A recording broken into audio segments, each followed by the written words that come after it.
Polypeptide synthesis by Bastian Biology. Proteins are crucial for human survival, constantly being created within the body. Their synthesis begins with DNA, the molecule that holds all your genetic information. DNA contains genes responsible for polypeptide synthesis. These genes are made up of sequences of nitrogenous bases, adenine, cytosine, guanine, and thymine. These bases are paired and held together by a double helix structure by hydrogen bonds. Genes are the blueprint for forming proteins, following three main steps: transcription, translation, and protein folding. Step 1. Transcription. Transcription begins when an enzyme called RNA helicase unzips the DNA by breaking its hydrogen bonds. After the double helix has been separated into the singular helix, RNA polymerase moves the corresponding nitrogenous bases, substituting out thymine for uracil because uracil is not present in RNA. So it move it up like this, and then it would come across to form a single strand of mRNA. This mRNA then moves from the nucleus and into the cytoplasm and into a ribosome. The next step to this process is translation.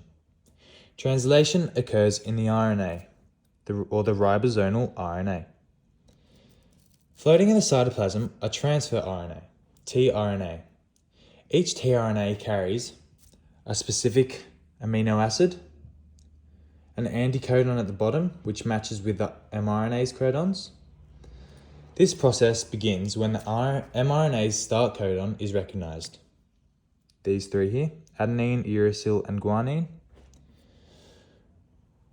And the tRNA's complementary bases, or the anticodons, are also recognized. That would be the first step. The tRNA then drops its amino acid and floats away and starts the chain. The next one: cytosine, adenine, and uracil. The opposites are guanine, uracil, and adenine. This tRNA drops the amino acid, goes away, and then starts then another chain, and so on.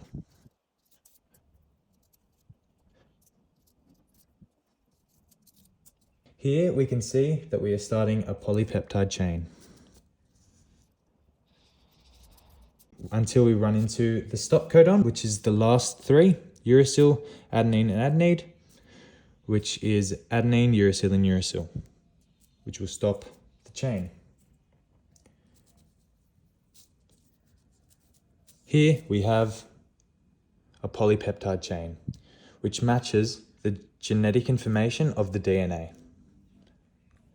The last step of polypeptide synthesis is protein folding, where our polypeptide chain compresses and folds and twists and turns into now what we have: a protein.